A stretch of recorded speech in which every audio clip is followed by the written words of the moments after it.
d'être son messager. Mais avant de vous parler du message que le Seigneur a mis dans mon cœur, sur mon cœur pour vous, j'aimerais que nous inclinions nos têtes afin que le Saint-Esprit parle à travers sa parole. Seigneur, nous te remercions de ta présence, et non seulement tu es présent au milieu de nous, mais tu as aussi quelque chose à nous dire. Merci Seigneur, car tu es bon, tu es digne de louange et tu es juste. Merci. Alléluia. Amen. La parole que j'aimerais vous partager aujourd'hui, c'est le titre que j'ai donné, c'est Canaan, notre héritage terrestre. Là, j'ai bien spécifié que c'est un héritage terrestre. Car nous, en tant qu'enfants de Dieu, Dieu nous a donné des héritages que nous devrions. C'est-à-dire que le souhait de Dieu, c'est que nous devrions posséder notre héritage. Ce n'est pas un choix, mais c'est un souhait et c'est la volonté de Dieu parfaite que nous possédions justement cet héritage-là. Le premier héritage, c'est notre héritage céleste, comme il est écrit dans Jean 3,16, que nous allons hériter une vie éternelle en acceptant Jésus-Christ. Et le deuxième héritage que nous avons, c'est notre héritage terrestre qui est notre Canaan. Je mets entre parenthèses, Canaan, ce n'est pas le paradis. On verra la raison pourquoi c'est complètement différent, le paradis céleste et Canaan, où les Hébreux ont possédé après leur traversée de la mer Morte et le fleuve Jourdain. Il est écrit dans Galates, donc j'aimerais que vous vous concentriez. On voit bien, je crois, le projecteur, l'écran. Il est écrit dans Galates 4, chapitre 7, version français courant. Ainsi, tu n'es plus esclave, mais enfant. Et puisque tu es enfant, Dieu te donnera l'héritage qu'il réserve à ses enfants. Tu es un enfant de Dieu, donc tu hérites un héritage des biens que Dieu a mis en réserve pour toi. Colossiens 1,12, parole vivante, version parole vivante. Plein de joie, vous remercierez le Père qui vous a accordé le privilège d'avoir part à l'héritage qu'il réserve aux chrétiens vivant dans la lumière. Aux chrétiens vivant dans la lumière, pas aux chrétiens vivant dans la nuit. Parce qu'il y a des chrétiens qui ne sont pas dans la lumière. Ce sont les chrétiens de nom, comme on appelle entre guillemets. Mais Dieu nous a donné part à un héritage qu'il réserve aux chrétiens vivant dans la lumière. Psaume 105, 11, version Osterwald, disons, je te donnerai le pays de Canaan, c'est le lot de votre héritage. Là, frères et sœurs, on voit bien que Dieu nous a donné un héritage terrestre qui est Canaan. Mais avant cela, lisons d'abord dans Genèse chapitre 17, là il y a une erreur, c'est pas chapitre 4, mais chapitre 17, versets 4 à 8. Chapitre 17, versets 4 à 8. Voici ce que Dieu a dit à Abraham. Verset 4, Genèse 17, 4. Voici l'alliance que je fais avec toi. Tu deviendras le père de beaucoup de peuples. Tu ne t'appelleras plus Abraham, mais ton nouveau nom sera Abraham. En effet, je fais de toi le père de beaucoup de peuples. Ceux qui naîtront de toi seront très, très nombreux. Ils formeront des peuples et des rois naîtront de toi. je vais faire alliance avec toi, avec tes enfants et les enfants de leurs enfants, de génération en génération. Cette alliance durera toujours. Ainsi, je serai ton Dieu et je serai le Dieu de tous ceux qui naîtront de toi. Maintenant, tu vis en Canaan, mais ce pays n'est pas à toi. Eh bien, je vais te donner tout ce pays, à toi, à tes enfants et aux enfants de leurs enfants. Il sera, c'est-à-dire Canaan, il sera à eux pour toujours, c'est-à-dire dans d'autres versions, possession ou propriété perpétuelle, et je serai leur Dieu. Là, c'est une alliance abrahamique, qu'on appelle ça, que Dieu a fait une alliance avec Abraham, que Dieu va donner Canaan comme une possession perpétuelle pour ses enfants, les enfants de ses enfants et toutes ses générations. Nous, qui sommes nés de nouveau, nous sommes aussi des enfants d'Abraham par la foi. Parce qu'Abraham, c'est notre père par la foi. Donc nous sommes des enfants d'Abraham. Amen. C'est-à-dire les enfants d'Abraham naturel, c'est ce qu'on appelle l'olivier franc. C'est dans Romains qui est écrit ça. C'est l'olivier franc. Et nous, qui ne sommes pas directement charnels venant d'Abraham, mais par la foi spirituelle, nous sommes enfants d'Abraham, nous sommes ce qu'on appelle l'olivier sauvage qu'on a planté sur l'olivier franc. Donc nous sommes enfants d'Abraham. Cela veut dire que l'alliance que Dieu a écrite ici, nous avons aussi notre héritage qui est une possession perpétuelle, c'est-à-dire c'est pour nous à toujours. Amen. Dans ce cas-là, avant de connaître exactement ce que c'est, qu'est-ce que c'est ce Canaan, allons voir l'histoire des Hébreux. Parce que nous savons que l'Ancien Testament, tout ce qui est écrit dans l'Ancien Testament, c'est l'ombre des choses à venir. C'est-à-dire, ce n'est que l'ombre. Mais les choses à venir, c'est la réalité. C'est-à-dire que nous qui sommes maintenant, après le Nouveau Testament, nous qui vivons dans la Nouvelle Alliance, le Nouveau Testament, nous sommes maintenant la réalité des choses qui sont dans l'Ancien Testament. L'Ancien Testament, c'est les langues, et le Nouveau Testament, c'est la réalité. Nous sommes la réalité. Donc, allons voir ce qu'ils ont vécu pour que nous puissions comprendre exactement quel est ce Canaan et à quoi il correspond actuellement en 2014, à quoi il correspond ce Canaan, cet héritage terrestre. Nous allons voir dans Exode chapitre 3, verset 8, parole de vie. Je suis donc descendu pour le délivrer du pouvoir des Égyptiens. Je vais l'emmener d'Égypte dans un lieu beau et grand qui déborde de lait et de miel. C'est le pays des Cananéens. C'est-à-dire Canaan, d'après ce qui est écrit, c'est un pays qui est beau, qui est grand, qui est plein, qui déborde de lait et de miel.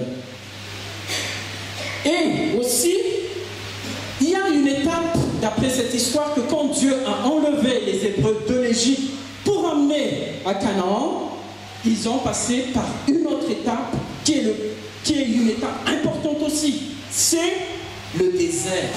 Et dans Exode chapitre 16, verset 35, les Israélites mangèrent de la manne pendant 40 ans jusqu'à leur arrivée dans un pays habité.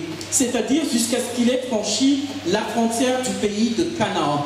D'Égypte à Canaan, les Israélites ont passé 40 ans dans le désert en mangeant de la manne. C'est-à-dire qu'il y a l'Égypte, il y a le désert, il y a le Canaan. Nous aussi, frères et sœurs, c'est notre étape de la vie actuelle. Notre Égypte, c'était notre vie quand nous n'avons pas Jésus-Christ. Nous avons vécu dans le péché, dans l'abomination. On était esclaves du péché comme les Hébreux qui étaient esclaves des Égyptes. Après, nous avons accepté Jésus-Christ, il faut que nous passions par le désert. Le désert, c'est le lieu où on va passer des épreuves. C'est-à-dire que les épreuves que nous allons passer dans le désert, c'est un test. C'est là que Dieu va nous former. On est complètement formaté selon les pensées du monde, quand on était dans l'Égypte du monde. Mais maintenant, comme on est avec Jésus-Christ, il faut qu'on change notre mentalité à suivre les règles de Jésus-Christ. Par exemple, quand Jésus-Christ nous apprend à prier, à faire cette prière, pardonne-nous de nos offenses comme nous nous pardonnons à tous ceux qui nous ont offensés.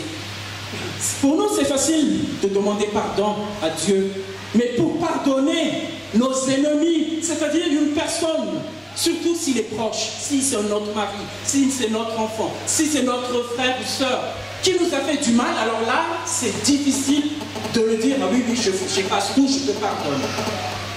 C'est possible si notre mentalité change par la parole de Dieu, par Jésus-Christ. C'est là que nous allons passer par le désert. C'est pour que nous puissions vraiment être changés, être transformés. Dans le désert aussi, on voit dans Deutéronome chapitre 8, Deutéronome chapitre 8, je vais lire à partir du verset 2. Tu te souviendras, l'instant, voilà, Deutéronome chapitre 8, verset 2. Tu te souviendras de tout le chemin que l'Éternel ton Dieu t'a fait faire pendant ces 40 années dans le désert, afin de t'humilier et de t'éprouver pour reconnaître ce qu'il y avait dans ton cœur et si tu observerais ses commandements, oui ou non. C'est-à-dire que Dieu avait conduit les Hébreux pendant 40 ans dans le désert pour qu'ils s'humilient et pour qu'ils soient éprouvés, pour que Dieu puisse savoir ce qu'il y a dans leur cœur. Nous aussi, nous allons passer ce désert-là. C'est pour cela que lorsqu'on reçoit Jésus-Christ, dans un premier temps, on prie, on reçoit l'exaucement de ce que nous demandons, c'est parce que c'est comme un nourrisson, un bébé, moins de 10 ans, lorsqu'il demande quelque chose à ses parents, tout de suite on leur donne. C'est pareil aussi sur notre âge spirituel. Quand on est encore enfant, bébé spirituel, tout ce que nous demandons par la prière, Dieu nous exauce. Mais à partir du moment où, par exemple, on va grandir spirituellement, les gens commencent à nous persécuter. Par exemple, les amis, moi je l'ai vécu quand j'étais jeune converti, j'étais très jeune, dans les 20 ans. Quand mes amis ou mes collègues à l'école, au lycée, commencent à me persécuter. Alors, petit pasteur, là c'est pasteur, hein? Et vous commencez, les gens commencent à vous mettre de côté, à vous mettre à part. Là, vous commencez à avoir mal en vous parce que vous aimez vos copains, vous aimez ces amis-là, mais vos amis, ils vous mettent de côté. Dans ce cas-là, on commence à être éprouvé par Dieu pour savoir dans notre cœur si nous tenons nos amis ou nous tenons à marcher avec Dieu. Parce que souvent, les amis, quand ils sortent en boîte et qu'ils ne vous appellent pas alors que vous étiez avec eux pendant des années, là, vous sentez quand même que vous aimeriez être avec eux, mais comme vous aimez Jésus-Christ, vous dites non, je veux être tout seul, et cette solitude, ça vous pèse. Dans ce cas-là, on passe aussi dans plusieurs épreuves. Par exemple, lorsque vous commencez, surtout actuellement, il y en a complètement des tonnes et des tonnes de problèmes conjugaux. Lorsque une partie n'est pas convertie et l'autre conjoint est converti, alors à la maison, c'est vraiment le branle-bas du combat. Parce que quelquefois, la personne qui n'est pas convertie, il va vous tenter. Il va être méchant. Il va vous dire, il va savoir si vous êtes gentil, vraiment comme ce qui est écrit dans la Bible ou pas. Donc là, vous allez passer des épreuves. Ça, c'est votre désert. Juste un point qu'il faut savoir, le désert d'Égypte à Canaan, ça dure quelques mois. Et pourtant, les Hébreux, ils l'ont fait 40 ans. D'après un document que j'ai vu, pour passer d'Égypte à Canaan, il faut faire à peu près 6 mois. Donc, un chemin que vous devrez faire en 6 mois, vous le faites en 40 ans. Pourquoi les Hébreux ont fait 40 ans? C'est parce qu'ils ont commencé à murmurer. Ils ont commencé à douter de Dieu.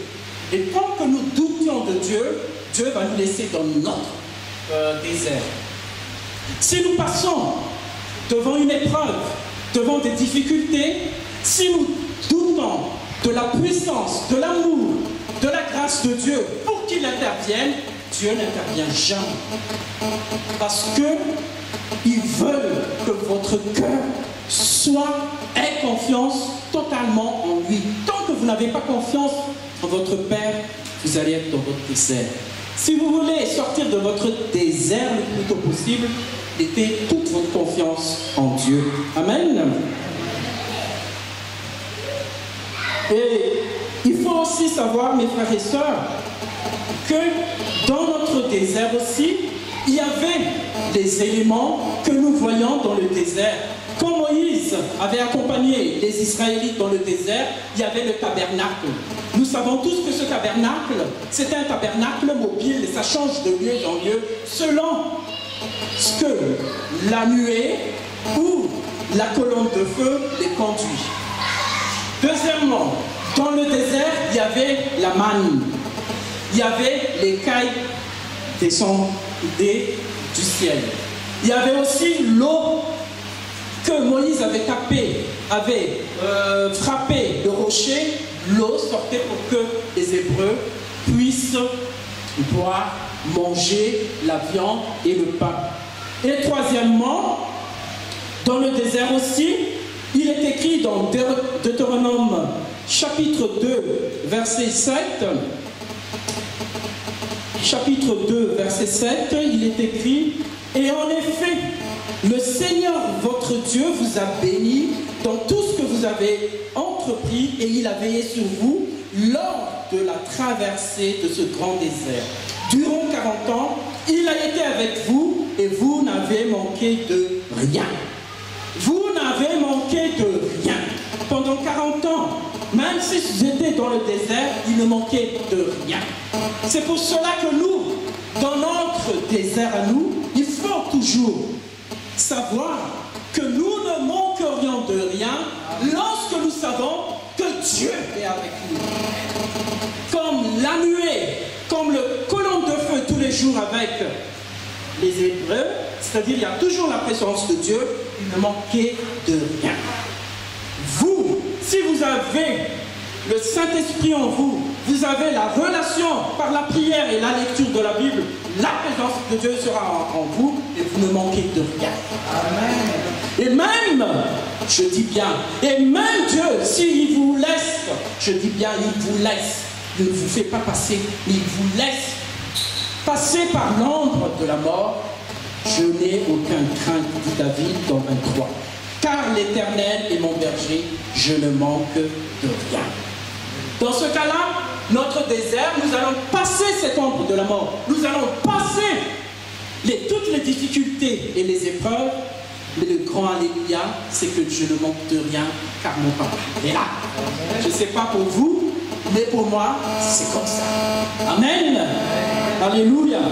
Donc, et nous verrons ça lorsqu'on lit Philippiens chapitre 4 verset 19, il est écrit que aussi mon Dieu subviendra pleinement à tous vos besoins, à tous vos besoins. Il n'a pas dit à tous vos désirs, il a bien dit à tous vos besoins. parce qu'il y a une différence entre besoin et désir. J'ai des besoins de chaussures, il me donne. Mais si moi je désire un Nike, alors que vous avez déjà une autre paire, là il ne va pas subvenir. Je ne sais pas si vous avez bien compris désir et besoin. Là il est bien écrit, il subviendra pleinement à tous vos besoins. Il le fera selon sa glorieuse richesse qui se manifeste en Jésus-Christ. Et dans Romains 8, 28, il est écrit, nous savons que toutes choses contribuent au bien de ceux qui aiment Dieu, de ceux qu'il a appelés selon son plan. Cela veut dire que toutes les choses que nous allons vivre, nous ne manquerions de rien, mais en même temps, ça concourt à nos biens. Si nous voyons que c'est négatif, c'est difficile, c'est pour nous, c'est un bien. C'est une bénédiction pour nous. Et souvent, il y a plusieurs chrétiens qui ne comprennent pas que quelquefois, les petites difficultés que nous passons, c'est pour notre bien. Donc, il ne faut jamais les prendre comme un mal. C'est pour ton bien. Peut-être que ce n'est pas un bien pour le moment où vous le vivez, mais vous verrez qu'après un an, après quelques temps, vous allez voir les conséquences, le résultat de ce que vous avez vécu comme un bien pour vous. Et c'est pour cela que Osée, chapitre 4, verset 6, dit « Mon peuple meurt parce qu'il ne le connaît pas. » Tant que nous ne connaissons pas Dieu, comment il agit en nous, comment il réagit aussi, nous allons mourir dans notre désert. Mais lorsque nous connaissons notre Père, nous allons avancer. Et dans le chapitre 4 de Deutéronome 8, il est écrit « Ton vêtement ne s'est pas usé sur toi et ton pied ne s'est pas enflé pendant ces 40 années. » Imaginez que pendant 40 ans, votre vêtement n'est pas du tout usé. C'est-à-dire votre t-shirt que vous mettez maintenant à 20 ans, lorsque vous aurez 60 ans, c'est toujours le même t-shirt, il n'est pas usé. C'est vraiment un miracle extraordinaire. Parce que c'est un Dieu de miracles. Je prends aussi l'exemple, par exemple, quand vous avez 3 ans, vous commencez à marcher, vous mettez des chaussures. Pendant 40 ans, vos chaussures ne sont pas usées. C'est-à-dire que vos chaussures, quand vous aurez 43 ans, c'est toujours les mêmes chaussures. Ça a poussé en même temps que vos pieds. Pointure 32, chaussure 32, 33. Ça augmente, 42, c'est toujours la même chaussure. Ça, c'est un miracle. Dans ce cas-là, qu'est-ce que Dieu voulait savoir? Il ne faut pas oublier que le Dieu qui vous accompagne maintenant dans votre désert, c'est un Dieu de miracles. Amen. Il peut faire tout. Donc, c'est pour cela que la parole de Dieu, ne vous inquiétez de rien. C'est pas, Dieu ne met pas les mots comme ça, il y a une raison, mais lorsque nous connaissons vraiment notre papa bien-aimé, alors là, c'est un Dieu merveilleux que nous avons. Amen. Donc, dans Éphésiens chapitre 3 verset 20, il est écrit à Dieu qui a le pouvoir de faire infiniment plus que tout ce que nous demandons ou même imaginons par la puissance qui agit en nous. Il peut faire au-delà de tout ce que vous pouvez penser, tout ce que vous pouvez imaginer, que vous soyez bac plus 10, bac plus 2, bac ou BEPC, Dieu peut faire au-delà de tout ce que vous avez dans la tête. Amen. Donc, parce que dans Luc chapitre 1 verset 17, il est écrit « Rien n'est impossible pour Dieu. » Alléluia. Acclamons le Seigneur pour cela. Rien n'est impossible. C'est un Dieu de miracles. Amen. Et dans Pierre, 1 Pierre, verset 5, chapitre 5, 10, il est bien écrit que vous aurez à souffrir encore un peu de temps, mais Dieu, source de toute grâce, vous a appelé à participer à sa gloire éternelle dans la communion avec Jésus-Christ. Il vous perfectionnera lui-même, vous affermira, vous fortifiera et vous établira sur de solides fondations. C'est-à-dire que notre petite souffrance, notre petit désert, c'est pour que Jésus-Christ puisse nous perfectionner, nous affermir, nous fortifier et nous établir sur de solides fondations. C'est-à-dire que, par exemple, la bonne fondation, c'est que lorsque nous vivons la parole de Dieu, c'est pas lorsque nous entendons ou lorsque nous connaissons la parole de Dieu, mais lorsque nous vivons exactement cette parole de Dieu. Par exemple, Dieu dit: je suis le Jéhovah Rapha, celui qui vous guérit. Si vous priez pour vous et vous êtes guéri, alors là, votre foi ne bouge plus, que Dieu est vraiment le Jéhovah Rapha. C'est pour cela que lorsque nous passons par des petits déserts, c'est pour que notre foi soit affermie, soit forte pour faire face à notre avenir. Donc, Dieu est notre Père d'amour. C'est dans cette optique d'amour de notre Père que nous allons vivre dans son amour pendant notre petite souffrance, notre petite difficulté. Il y a une chose que j'aimerais mettre en parenthèse. N'oubliez pas le parabole des deux fils, le fils prodigue. Souvent, nous comparons le fils prodigue comme une personne qui est hors du monde, quelqu'un qui n'est pas converti. Non, le fils prodigue, c'est nous, c'est toi, c'est moi, enfant de Dieu, fils de Dieu. Qu'est-ce qu'il avait fait, le fils prodigue, d'après l'histoire? Il a demandé à son père de prendre toutes ses possessions. Une fois qu'il a eu ses possessions, il est parti faire la vie.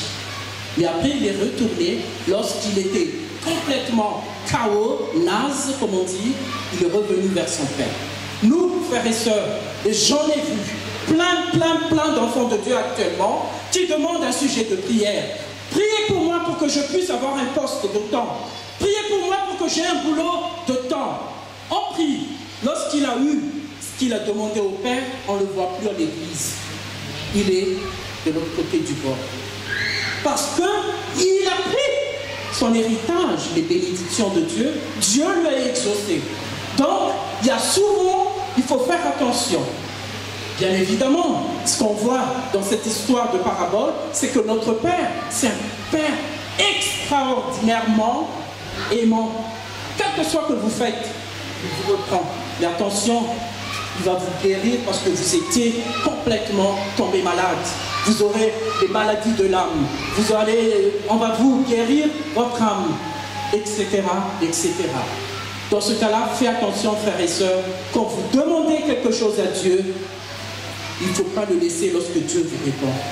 Lorsque Dieu vous donne quelque chose, il faut toujours tenir ferme. Il vous donne par exemple un poste, un grand poste de responsabilité. Ce poste de responsabilité vous emmène à vous voyager dans le monde. Où que vous soyez, frères et sœurs, n'oubliez pas d'aller au pied de Jésus tous les jours. Parce que c'est ça le plus important. C'est d'être avec lui. Amen. Dans ce cas-là, nous allons rentrer maintenant, ça c'est le désert. On va voir maintenant l'héritage qui est le Canaan. Dans l'héritage qui est Canaan, il est écrit dans 1 Chronique 16-18, il a déclaré: je te donnerai le pays de Canaan, ce sera la part que vous allez posséder. C'est-à-dire que quand Dieu a donné à Josué cet ordre, maintenant, tu vas aller maintenant conquérir Canaan, tu vas aller maintenant posséder Canaan, il a dit que ce pays que je te donnerai, vous allez le posséder. Et Dieu a donné son autorité à Josué dans Josué 1,5. Nul ne tiendra devant toi tant que tu vivras. Je serai avec toi comme j'ai été avec Moïse. Je ne te délaisserai point et je ne t'abandonnerai point. C'est-à-dire que quand Josué est allé chercher son Canaan, Dieu lui a aussi donné cette promesse, cette pouvoir, cette puissance que je serai avec toi dans tout ce que tes pieds fouleront, je te le donne. c'est pas parce que Josué est fort, mais c'est parce que Dieu est toujours présent avec lui. Donc nous, dans notre vie, il est écrit dans Actes 1:8, que tout le monde le sait, mais vous recevrez la puissance du Saint-Esprit qui viendra sur vous et vous me servirez de témoin tant à Jérusalem que dans toute la Judée et la Samarie jusqu'aux extrémités de la terre. C'est-à-dire que nous, pour que nous puissions posséder notre Canaan terrestre, Dieu nous a donné le Saint-Esprit. Amen. Nous avons cette puissance pour être témoins. Parce que, comme je vous ai dit avant, Dieu a bien dit à Abraham que je te donnerai pour toi et tes enfants, tes descendants, cette terre, mais en même temps, je serai votre Dieu. Cela veut dire qu'ils seront témoins de Jéhovah. Le témoin, c'est pas témoin de Jéhovah comme on le sait actuellement, mais témoin du grand Seigneur, le Dieu Tout-Puissant, Jéhovah. Nous, si notre Père nous a donné le Saint-Esprit, c'est pour que nous puissions témoigner de notre Seigneur Jésus-Christ, qui est le Seigneur des Seigneurs. Donc, lorsque nous allons prendre notre possession Canaan terrestre, nous serons témoins. Et je vais vous expliquer qu'est-ce que c'est ce Canaan terrestre, selon ce qu'on voit dans la Bible. Dans Romains chapitre 8, verset 17, il est bien écrit: or, si nous sommes enfants, nous sommes aussi héritiers, héritiers de Dieu, co-héritiers de Christ, si toutefois nous souffrons avec lui, afin d'être aussi glorifiés avec lui. Éphésiens 2:6, dans notre réunion avec Jésus-Christ, Dieu nous a ramenés de la mort avec lui pour nous faire régner. Dans certaines versions, il est dit pour que nous assaillions dans le lieu céleste avec Jésus-Christ. Mais là, dans le français courant, il dit pour nous faire régner avec lui dans le monde céleste. Pourquoi nous nous asseyons avec Jésus? Parce que là, nous sommes héritiers de Dieu, mais co-héritiers de Dieu. Jésus, il est assis à la droite de Dieu. Nous sommes aussi assis à côté de Jésus, à la droite de notre Père. Cela veut dire, assis à la droite de Dieu comme co-héritier de Jésus, c'est que nous régnons dans le lieu céleste avec Jésus. Amen. Vous régnez avec Jésus dans le lieu céleste, mes frères et sœurs. Avec Jésus. Tous les pouvoirs, donc, sont entre nos mains dans les lieux célestes. C'est ce que Dieu nous a donné. C'est un héritage déjà, c'est une bénédiction que nous avons reçue pour cela. Dans Lévitique 20, chapitre 20, versets 22 à 24, prenez bien soin de mettre en pratique toutes les lois et les règles qui viennent de moi. Alors, dans le pays dans lequel je vous conduis pour vous y installer, ne vous rejettera pas. N'observez pas les pratiques des nations que je chasse devant vous. Ces nations ont si mal agi que je les ai prises en dégoût. Verset 24, et que je vous ai déclaré, c'est vous qui posséderez leur sol, c'est moi qui vous le donne en possession, ce pays qui regorge de lait et de miel.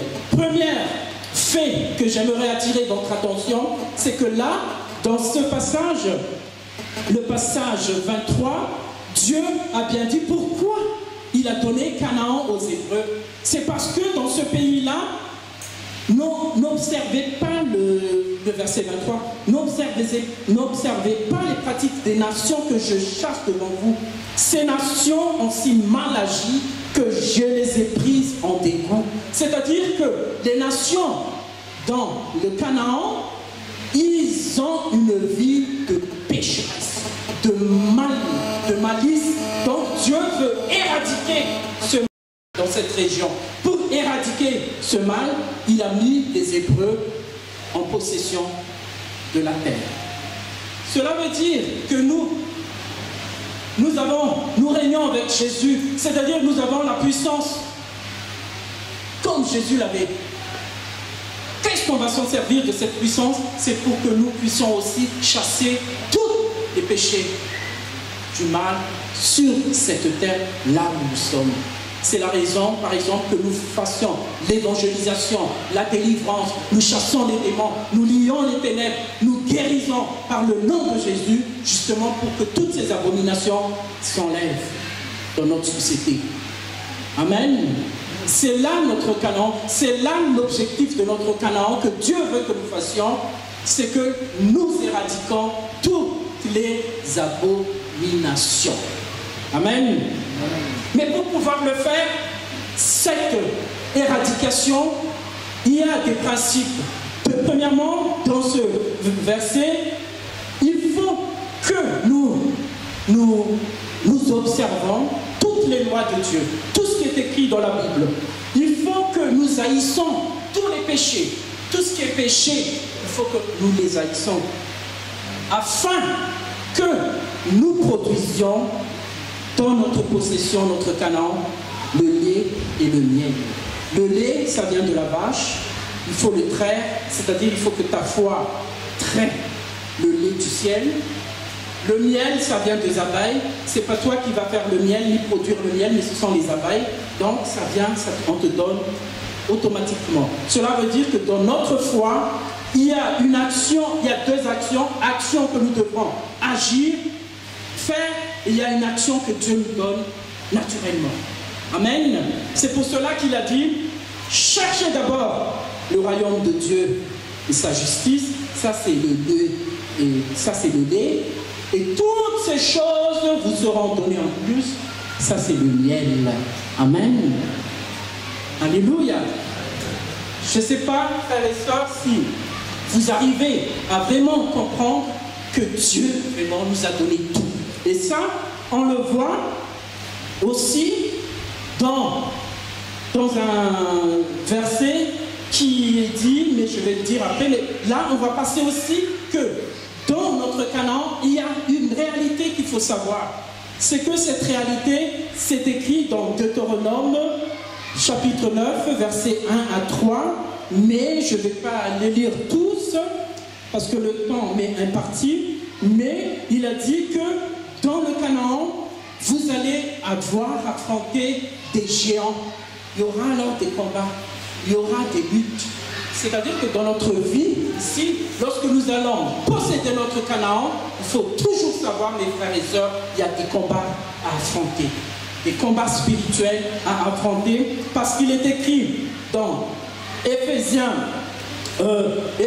chapitre 6, verset 12, que nous ne combattons pas contre la chair et le sang, mais nous combattons, nous affrontons tout ce qui est la puissance dans le lieu céleste. C'est-à-dire, ce n'est pas votre mari ou votre femme, ni votre enfant, adolescent ou jeune, qui est votre ennemi que vous allez affronter, mais c'est l'esprit du mal, c'est l'esprit qui gère leurs émotions, leurs sentiments, que vous allez combattre dans le règne spirituel.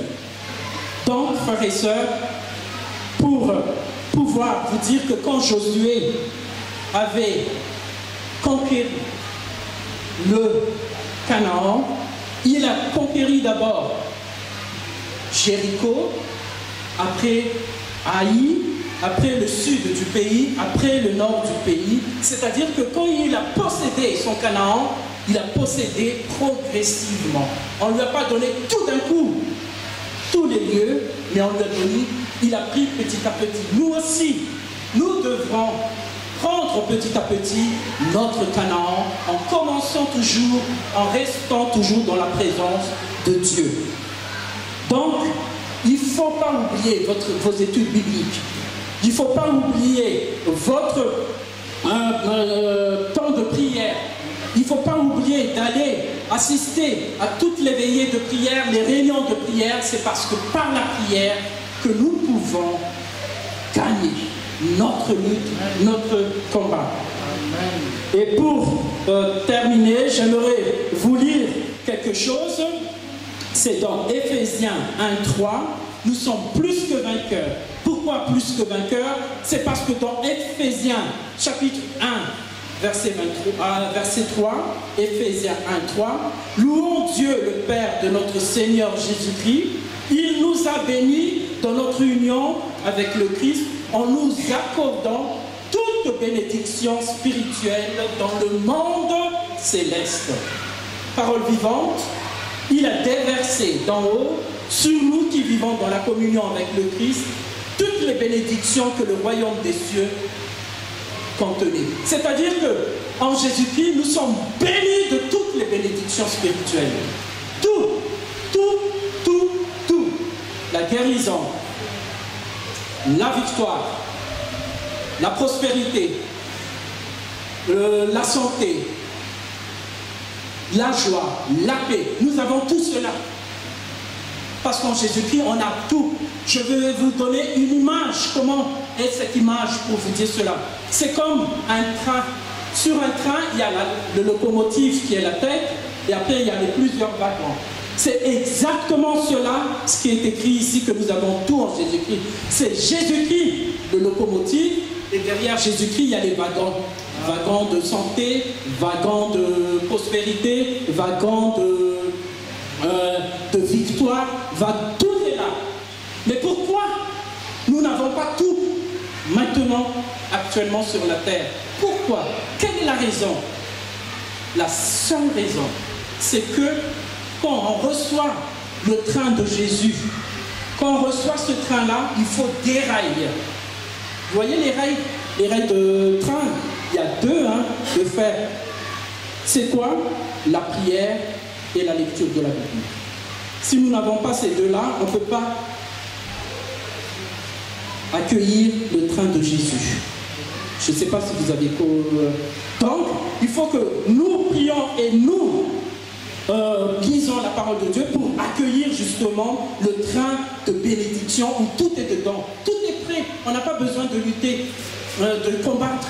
C'est juste là, prions et aussi lisons la parole de Dieu. Alléluia, amen, amen. Levons-nous, inclinons nos têtes pour que chacun puisse dire que je suis un conquérant plus que vainqueur. Chacun prie pour cela. Merci Seigneur pour ta parole que tu nous as donnée. Merci de mettre en nous cette réalité que nous avons tout en toi.